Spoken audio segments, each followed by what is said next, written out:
നമസ്കാരം, മഹാത്മാ ന്യൂസിലേക്ക് സ്വാഗതം. നിലവിലെ സർക്കാർ സമ്പൂർണ്ണ പരാജയം. മുഖ്യമന്ത്രിയെയും സർക്കാരിനെയും വിമർശിച്ച് കൂടുതൽ CPM നേതാക്കൾ. സർക്കാർ പിടിപ്പുകെട്ടതെന്ന് ജി സുധാകരൻ. കേരളം കണ്ട ഏറ്റവും മോശമായ ഭരണമാണ് രണ്ടാം പിണറായി സർക്കാരിൽ നിന്നും ഉണ്ടായിരിക്കുന്നതെന്ന് മുൻ മന്ത്രിയും CPMന്റെ മുതിർന്ന നേതാവുമായ ജി സുധാകരൻ പ്രസ്താവിച്ചിരിക്കുന്നു. ഒന്നാം പിണറായി സർക്കാർ മുഴുവൻ ജനങ്ങളും അംഗീകരിച്ച ഭരണമാണ് നടത്തിയത്. ഒന്നാം ഭരണത്തിന്റെ മികവിലാണ് പിണറായി വിജയന് തുടർഭരണത്തിന് അവസരമുണ്ടായത്. എന്നാൽ രണ്ടാം സർക്കാർ വെറും പിടിപ്പുകെട്ട ഭരണമാണ് തുടരുന്നത്.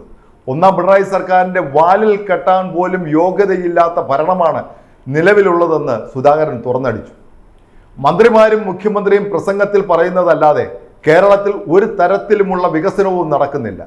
ഒരു MLA പോലും സ്വന്തം മണ്ഡലത്തിലെ ഒരു വികസന പദ്ധതിയെപ്പറ്റിയും പറഞ്ഞു കേൾക്കുന്നില്ല. ഒന്നും നടക്കാത്ത നിർജീവമായ ഭരണമാണ് രണ്ടാം പിണറായി സർക്കാരിൻ്റേതെന്ന് സുധാകരൻ അഭിപ്രായപ്പെട്ടു. CPM എന്ന പാർട്ടി കേരളത്തിലെ സാധാരണ ജനങ്ങളുടെ ഹൃദയത്തിൽ സ്ഥാനം പിടിച്ച പാർട്ടിയായിരുന്നു. എന്നാൽ ഇപ്പോൾ പല സ്ഥലങ്ങളിലും പാർട്ടി പ്രവർത്തനരഹിതമാണെന്ന് കമ്മ്യൂണിസ്റ്റ് പ്രസ്ഥാനം ജന്മമെടുത്ത സ്ഥലങ്ങളിൽ പോലും കഴിഞ്ഞ ലോക്സഭാ തെരഞ്ഞെടുപ്പിൽ വൻപൻ പരാജയമാണ് ഇടതുപക്ഷ സ്ഥാനാർത്ഥികൾക്ക് ഉണ്ടായത്. ആലപ്പുഴ ജില്ലാ കമ്മ്യൂണിസ്റ്റ് പാർട്ടിയുടെ അടിത്തറയുള്ള പ്രദേശമാണ്. ഇവിടെ പോലും CPM പലതരത്തിലുള്ള വിഭാഗീയതയുടെ പേരിൽ തകർന്നു കിടക്കുകയാണ്. അതുകൊണ്ടാണ് ലോക്സഭാ തെരഞ്ഞെടുപ്പിൽ CPMന് സ്വന്തം സീറ്റ് നഷ്ടപ്പെട്ടതെന്നും സുധാകരൻ പറഞ്ഞു.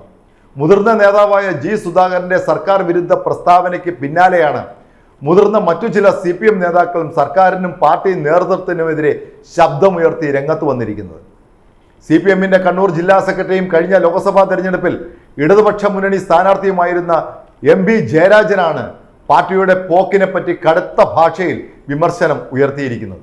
കമ്മ്യൂണിസ്റ്റ് കോട്ട എന്നൊക്കെ വിശേഷിപ്പിക്കപ്പെട്ടിട്ടുള്ള ജില്ലയിൽ മുഖ്യമന്ത്രിയുടെ മണ്ഡലത്തിൽ പോലും പാർട്ടിക്ക് വോട്ട് കുറഞ്ഞത് നിസ്സാര കാര്യമല്ല എന്ന് ജയരാജൻ അഭിപ്രായപ്പെട്ടു.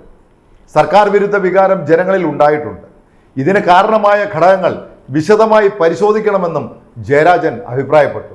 CPMന്റെ പേരിൽ പ്രവർത്തിക്കുന്ന സൈബർ സംഘങ്ങളെ കടുത്ത ഭാഷയിൽ വിമർശിച്ചുകൊണ്ടാണ് ജയരാജൻ രംഗത്ത് വന്നത്.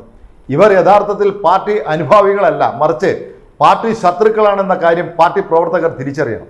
പോരാളി ഷാജി, ചെങ്കോട്ട, ചെങ്കതിർ തുടങ്ങി പേരുകളിൽ എല്ലാ സമൂഹ മാധ്യമങ്ങളിൽ പ്രവർത്തിച്ചു വരുന്ന സംഘം യഥാർത്ഥത്തിൽ സൈബർ ഗുണ്ടകളാണ്. കുറച്ചു കാലം CPMനും ഇടതുപക്ഷത്തിനും അനുകൂലമായ ആശയങ്ങളും പ്രചരണങ്ങളും നടത്തി ജനങ്ങൾക്കിടയിൽ താല്പര്യം ഉണ്ടാക്കിക്കൊണ്ടിരുന്നപ്പോൾ ഈ സംഘങ്ങളെ ഇപ്പോൾ കമ്മ്യൂണിസ്റ്റ് വിരുദ്ധ ശക്തികൾ വിലക്കി വാങ്ങുകയാണ് ചെയ്തിരിക്കുന്നത്. ആവശ്യപ്പെടുന്ന പണം കൊടുത്തു കഴിഞ്ഞാൽ നിലവിലെ ഇടതുപക്ഷ അനുഭാവമുള്ള പേരുകളിൽ തന്നെ പ്രവർത്തിച്ചുകൊണ്ട് സമൂഹ മാധ്യമങ്ങളിൽ കമ്മ്യൂണിസ്റ്റ് വിരുദ്ധ ആശയങ്ങൾ പ്രചരിപ്പിക്കുന്ന ഇരട്ടത്താപ്പാണ് ഈ പറയുന്ന സൈബർ ഗുണ്ടകൾ നടത്തിക്കൊണ്ടിരിക്കുന്നത് എന്ന് ഇപ്പോൾ ജനത്തിന് മനസ്സിലായി. പുതിയ തലമുറ സൈബർ സംഘങ്ങളുമായി അടുപ്പത്തിൽ കഴിയുന്നവരാണ്. സമൂഹ മാധ്യമങ്ങളിൽ നിറയുന്ന കാര്യങ്ങൾ മാത്രം പരിശോധിക്കുന്ന ശീലമാണ് യുവാക്കൾക്കുള്ളത്. അതുകൊണ്ട് തന്നെ ഈ സൈബർ ഗുണ്ടകൾ കമ്മ്യൂണിസ്റ്റിന്റെ മറവിൽ നിന്നുകൊണ്ട് കമ്മ്യൂണിസ്റ്റ് വിരുദ്ധത പ്രചരിപ്പിക്കുകയാണ് എന്ന കാര്യം തിരിച്ചറിയണമെന്നും MP ജയരാജൻ അഭ്യർത്ഥിച്ചു. ഇതിനിടയിലാണ് കണ്ണൂരിൽ നിന്നും മുതിർന്ന CPM നേതാവായ P ജയരാജൻ കടുത്ത ഭാഷയിൽ സർക്കാരിനെയും പാർട്ടിക്കുമെതിരെ വിമർശനമുയർത്തി രംഗത്ത് വന്നത്.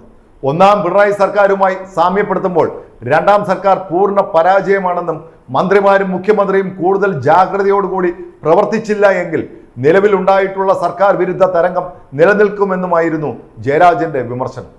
മുഖ്യമന്ത്രിയും മന്ത്രിമാരും വികസന കാര്യങ്ങളിലോ ജനക്ഷേമ കാര്യങ്ങളിലോ താല്പര്യമെടുക്കുന്നില്ല എന്ന പരിഭവവും P ജയരാജനും മുന്നോട്ട് വച്ചു. കണ്ണൂർ ജില്ലയിൽ നേതാക്കളെ മാത്രമല്ല പ്രവർത്തകരെ പോലും നിരാശരാക്കുന്ന വൻപൻ പരാജയമാണ് ലോക്സഭാ തെരഞ്ഞെടുപ്പിൽ ഇടതുപക്ഷത്തിനുണ്ടായിരിക്കുന്നത്. മുഖ്യമന്ത്രിയുടെ മണ്ഡലത്തിൽ മാത്രമല്ല CPM പാർട്ടി ഗ്രാമങ്ങളിൽ പോലും വോട്ടുകൾ എങ്ങോട്ടോ ഒഴുകിപ്പോയി എന്നത് തെരഞ്ഞെടുപ്പ് ഫലം വ്യക്തമാക്കുന്നതാണ്. നേതാക്കളുടെ അശ്രദ്ധയും സർക്കാർ വിരുദ്ധ വികാരവും ഒരുമിച്ച് കൂടിയപ്പോഴാണ് ഈ കനത്ത പരാജയം ഉണ്ടായതെന്ന കാര്യം പാർട്ടി നേതൃത്വം മറക്കരുതെന്ന് കൂടി P ജയരാജൻ പ്രസ്താവിച്ചു. ലോക്സഭാ തെരഞ്ഞെടുപ്പിലെ ഇടതുപക്ഷ മുന്നണിക്ക് ഉണ്ടായ വൻപൻ പരാജയം മുഖ്യമന്ത്രിയുടെ ശൈലിയുടെയും സർക്കാരിന്റെ പിടിപ്പുകളുടെയും ഫലമാണ് എന്ന അഭിപ്രായം കൂടുതൽ CPM നേതാക്കൾ പറയുന്നുണ്ട്. മുന്നണിയിലെ രണ്ടാമത്തെ വലിയ പാർട്ടിയായ CPIയുടെ സംസ്ഥാന കമ്മിറ്റി പോലും സർക്കാരിന്റെ പ്രവർത്തനങ്ങളെ അതിശക്തമായി വിമർശിക്കുന്ന അനുഭവമുണ്ടായി.